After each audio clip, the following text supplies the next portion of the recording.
আপনারা জানেন, কাউয়া কাদের এখনো টেকনিক্যালি পালায় নাই। সে এখনো দেশে আছে, সশরীরে নাই, কিন্তু একটা প্রেতাত্মা রাইখা গেছে।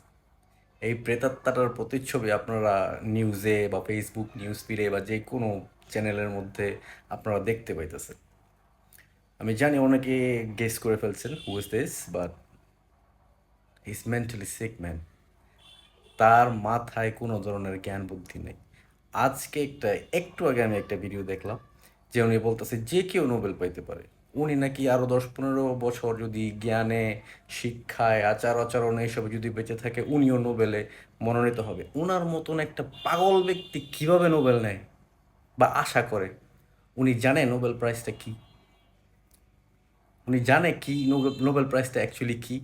তার মাথায় কোনো আইডিয়া আছে একটা পুরো দুনিয়ার মানুষের থেকে একজন নির্বাচিত হয় আর উনি নাকি নোবেল প্রাইজ পারে? পাগলের সুখ মনে মনে, ওনার জায়গা অ্যামাজন বনে।